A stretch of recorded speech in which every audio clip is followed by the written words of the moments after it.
Why, hello. It's been crazy here at the Conservative Pelican. Unfortunately, it's not because of content. It's more so because of personal things. Just been working a lot more hours. Been really, spending a lot of my free time on college courses, and when the work hours are up, then the free time goes a lot down, kind of thing. So, this video, I'm going to do my second annual journey to the bottom of the ballot. And coming up in a couple of weeks, towards the end of October, I'll do my presidential prediction with the Electoral College, as well as U.S. Senate races, and, of course, the House, the U.S. House of Representatives.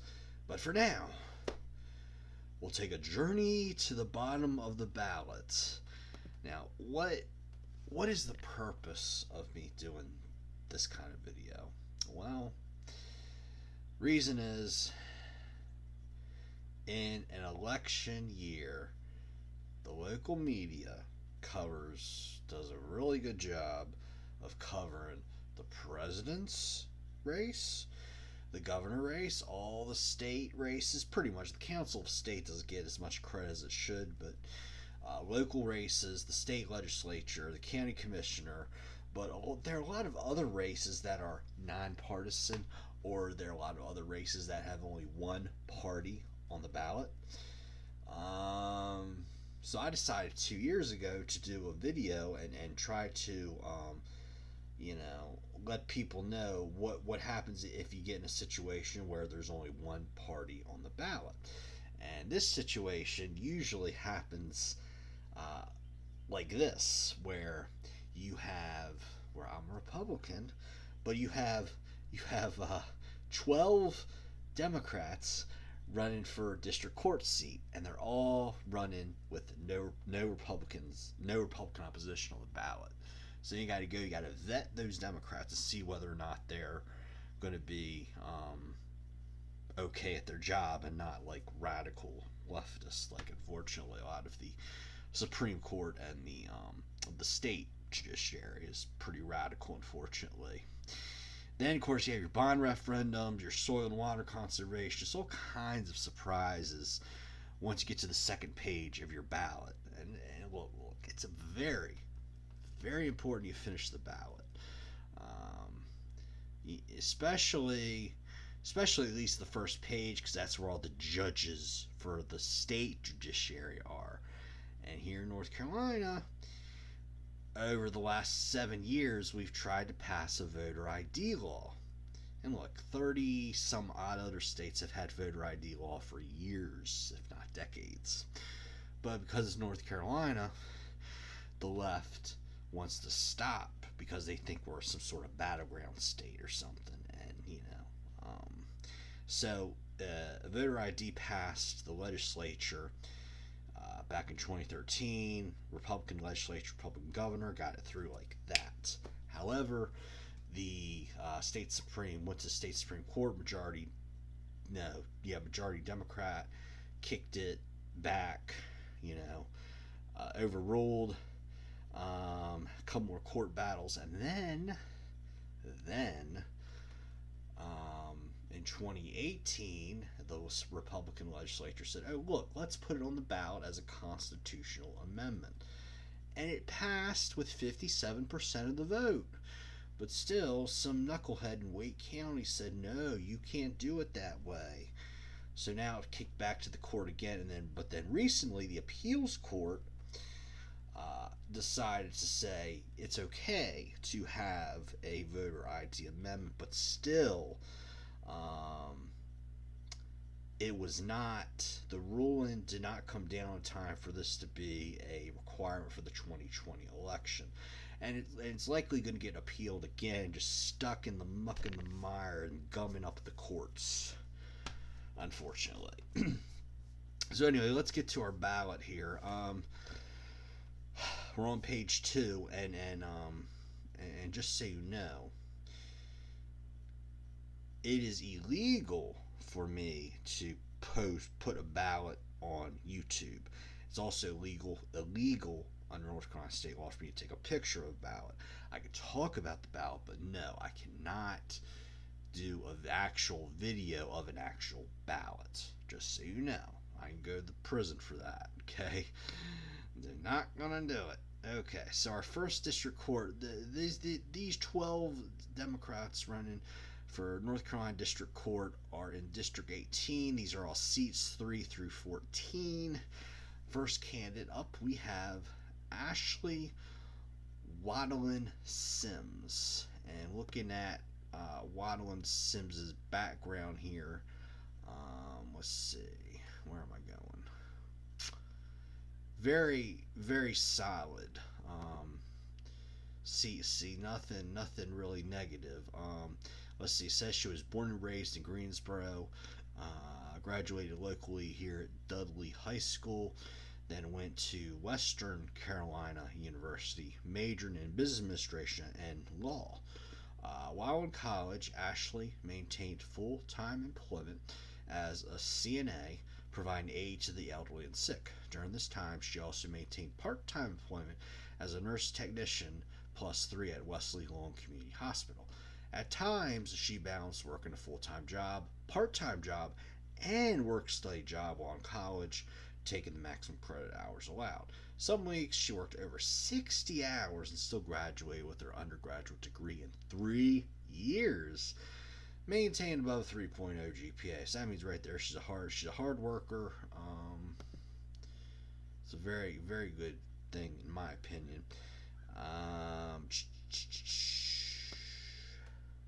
Let's see. Got a Juris Doctorate from Charlotte School of Law. Let's see. Administrative assistant when she was at Western Carolina University as well as a resident assistant. Charlotte Mecklenburg Self-Service Center volunteer, pro bono legal volunteer work, youth empowerment fair coordinator in Charlotte as well. Okay, so she I say yes on Ashley Waddlin Sims. Next is seat number 4, Caroline Tomlinson Pemberton. And this person, I also see nothing negative. Well, the actually only negative thing is she was injured in a pedestrian crash back in January in Greensboro at the corner of West Market Street and North Edgewood Street. Okay. So that works there. Marcus Allen Shields.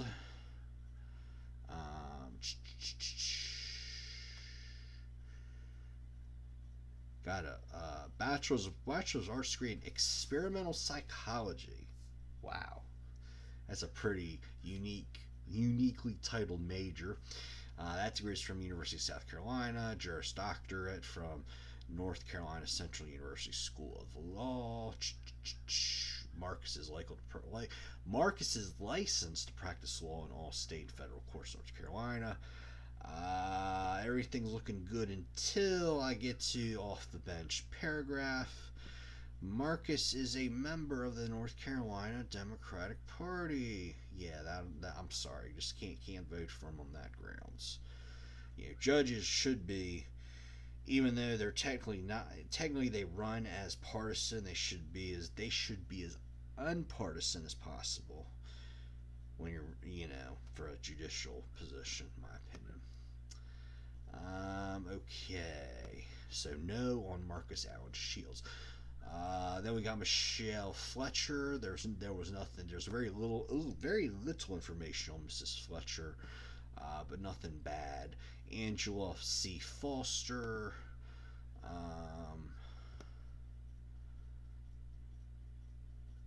This person, nothing objectable. Looked at Facebook, LinkedIn, the whole kit and caboodle. Nothing bad about her. Tabitha Holiday Brewer, nothing bad. Angie Fox was okay. What else we got here? Tanya A. Kutchin was, I say yes. Bill Davis, also a yes. And he was one of the better prepared candidates. He had LinkedIn, Facebook, resume, just everything.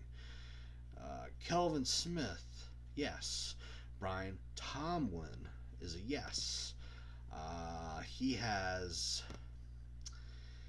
let's see, he was a adjunct professor for over 20 years at North Carolina A&T, taught classes in speech fundamentals, public speaking, media law, persuasive communication,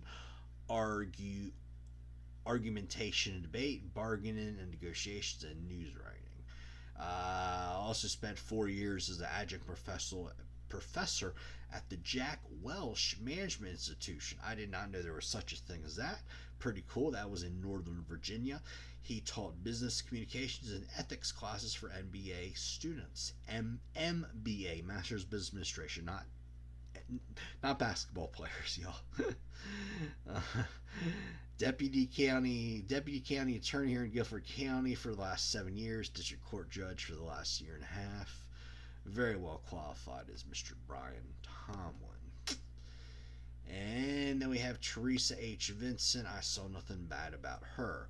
So 11 out of the 12 I say yes, vote yes on.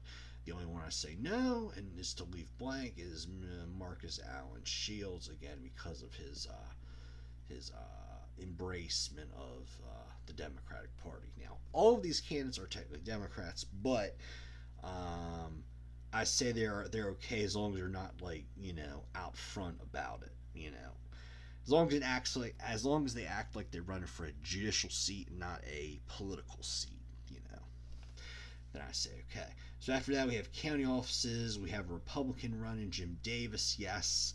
Board of Commissioners, District 6, Register of Deeds, Abdul Rashid Sidke, Republican for Register of Deeds in Guilford County. And then we have Soil and Water Conservation, District Supervisor. You can vote for 1 out of 6 candidates. And our choice is, well, it's Dave Crawford. No relation to yours truly. But Dave has been out there on Facebook all over the place campaigning hard for the job. And as far as I know, and he knows, and everybody knows, he's the only Republican in this race too. So our endorsement goes to Dave Crawford. And finally, we have the all-powerful referenda. We have a Guilford County school bond referendum. This is going to be fun to read. Bear with me.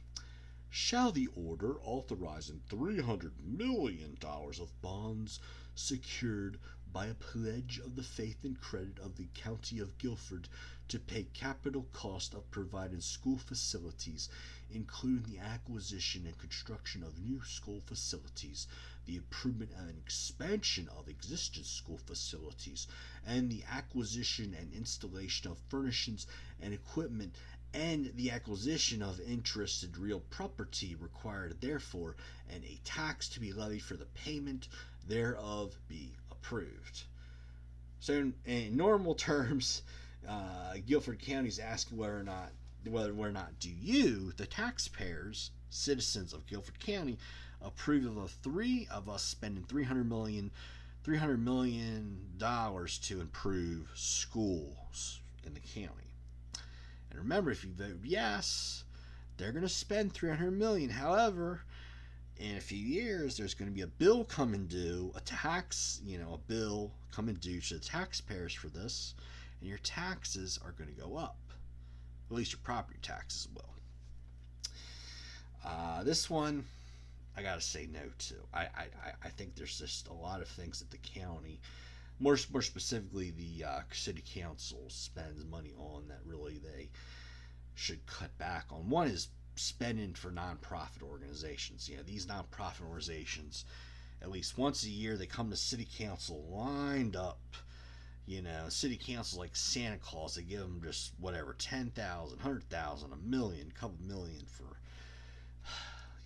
all these nonprofits. Which, look, most of them do good work in the community and help people, but still, as conservative I just don't think it's necessarily the government's place to be doing this kind of giving out of money for these things.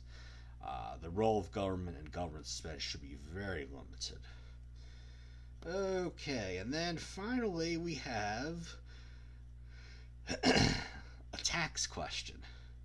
Local sales and use tax at the rate of 1/4% in addition to all other state and local sales and use taxes. So it's 1/4 sales tax. If approved, it would take the sales tax here in Guilford County from 6.75% to an even 7%, 7.00. I say no on this. Now, why? Well, most the minimum sales tax in North Carolina is 4.75%. Most counties, I believe there's about 75 counties around the state that are allowed to, and they add 2% for a collective sales tax rate of 6.75%. And some counties after that they add 1/4, or I think Mecklenburg County and Wake County they add another 1 to 1.25%, especially for like road projects, that sort of thing. But I have to say no to this. Why? Because look, the sales tax is going directly to schools.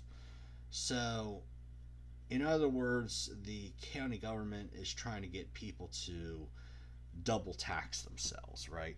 They're trying to raise their property taxes to get more money for schools, but they're trying to get the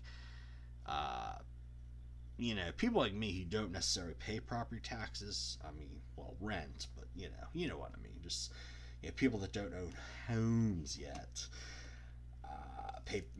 don't pay property taxes. But this is I have a problem with this because what happened? Well, this year we had the pandemic. Okay, the library could have opened up fully back in, I believe, May or June. However, it's now almost October, September 23rd, and since they just opened up in late June. The problem with the way the library opened is that they went to basically, you go in, you can only be in the library for a max of 30 minutes. You can grab whatever you need off the bookshelves, but they took all the seats out, there's no computers, there's nothing. And yet, we're still paying sales tax for the library, even though the library is operating like 5% of what it should be for the county.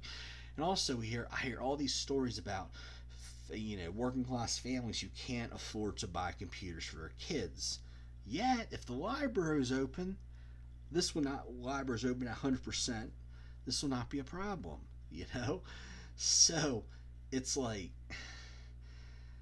we're paying more taxes for less government services, and if we raise the sales tax here to 7%, that's just going to be awful, awful. And going back to the $300 million bond referendum, the state and county finances are a mess, are an absolute garbage because of everything that was shut down because of the COVID mess, right? So if